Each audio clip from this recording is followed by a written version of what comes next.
lahat, lalong-lalo na sa ating mga mahal na viewers, listeners, at subscribers saan mang sulok ng mundo, Luzon, Visayas at Mindanao, at syempre sa ating mga kababayang OFW na walang sawang sumusuporta sa mga Kalinga vloggers. Mabuhay po kayo at sana ay lagi kayong nasa mabuting kalagayan. Ako po muli, ang inyong lingkod na nagdadala ng mga bagong kaganapan, intriga at kwentong nakakakilig sa mundo ng Kalingap. Kung bago ka pa lang dito sa aming munting tahanan sa YouTube, huwag kang mahiyang mag-like, share at syempre mag-subscribe. I-click mo na rin ang notification bell para lagi kang updated sa ating mga susunod na videos.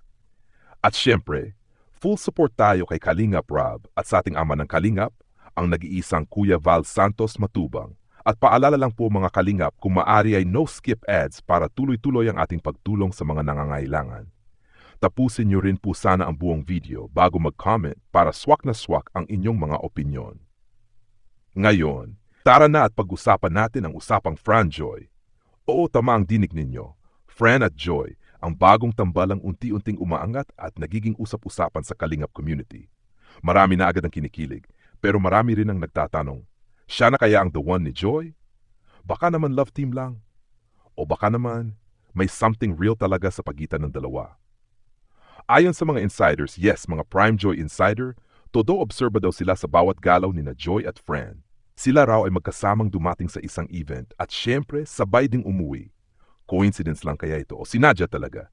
Kwento nga ng isang source, noong araw na iyon, may pass up daw si Joy. Ibig sabihin, dapat ay may lakad siya. Pero tila mas pinili niyang sumabay kay Fran. Aba, nakakakilig naman yon, di ba? At heto pa, nag-message pa raw si Fran sa isa sa mga team na nag-alaga kay Joy para magpaalam at mag-update. Ang sweet. Parang may respeto talaga. Hindi basta-basta lumalapit o nagpapakita lang. Ngayon mga Kalingap, aminin natin, noong una, parang biro lang ang love team na to. Pero habang tumatagal, iba talaga ang chemistry ng Fran Joy. Kita sa mga ngiti, sa mga titig, at sa mga simpleng kilos na parang nag-uusap kahit walang salita. Ang sabi nga ng isang viewer, parang matagal na silang magkakilala kahit kakakilala pa lang nila. At kung titignan ninyo, si Joy na dati ay medyo tahimik at reserved, ngayon ay mas madalas nang nakangiti, mas game sa kulitan at halatang comfortable na comfortable kay Fran. Pero syempre, hindi lahat ay sold agad. May ilan sa ating mga supporters na gusto solo muna si Joy, na sana ay mag-focus siya sa kanyang sarili, sa kanyang growth at career. Pero marami rin ang nagsasabing, kung masaya siya, bakit hindi? At doon ako sumasang-ayon. Ang mahalaga, masaya si Joy. Kung wala namang sagabal, kung pareho silang single, at kung may respeto at suporta sa isa't isa, aba, walang masama. At mukhang pasado rin naman si Fran sa ating mga Kalingap. Mabait, matino, at masipag. Alam nyo bang student pa rin siya ngayon, pero nagsisikap na magkaroon ng sarili niyang income. Nakikipag-collab daw siya sa ilang mga brand bilang model at influencer. Ibig sabihin, may sariling diskarte at ambisyon sa buhay. Kaya kung tatanungin ninyo ako, mukhang bagay silang dalawa. Ngayon, eto pa ang mas nakakakilig na parte. Habang tinitingnan ng mga insiders ang mga BTS o behind-the-scenes footage, napansin nila, kahit off-cam, ay may mga titigang hindi mapagkakaila. Yung tipong kapag nagkatinginan, sabay silang napapangiti, tapos iwas tingin ng konti, tapos balik ulit. Ay naku, mga Kalingap, kung iyon ay hindi kilig, ewan ko na lang.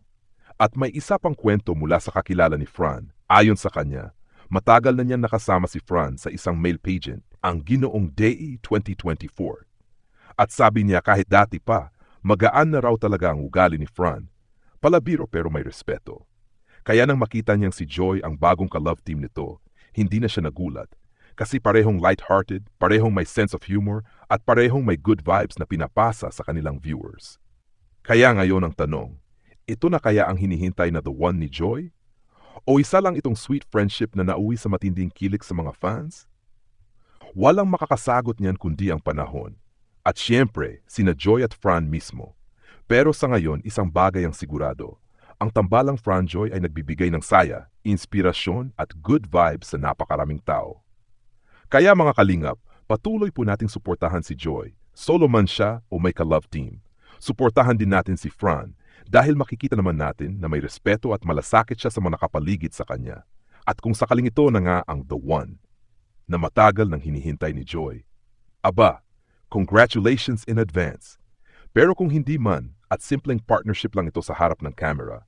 Ayos lang din kasi nagdala ito ng ngiti at saya sa ating lahat. Ang mahalaga, totoo ang pinapakita nilang samahan at damang-dama ng mga manonood ang good vibes ng Franjoy. Kaya sa mga patuloy na kinikilig, sa mga patuloy na sumusuporta sa Kalingap family at sa mga naniniwalang may forever, ito po ang inyong lingkod na nagsasabing, patuloy nating mahalin, suportahan at kiligin. Hanggang sa muli mga Kalingap, mag-like, share at comment lang po kayo sa baba kung kayo ay Team Franjoy o Team Solo Joy. At huwag kalimutang i-click ang bell para lagi kayong updated sa mga bagong ganap. Maraming salamat po sa inyong panonood. Mabuhay po kayong lahat at laging tandaan, sa mundo ng Kalingap, may pusong laging handang magmahal.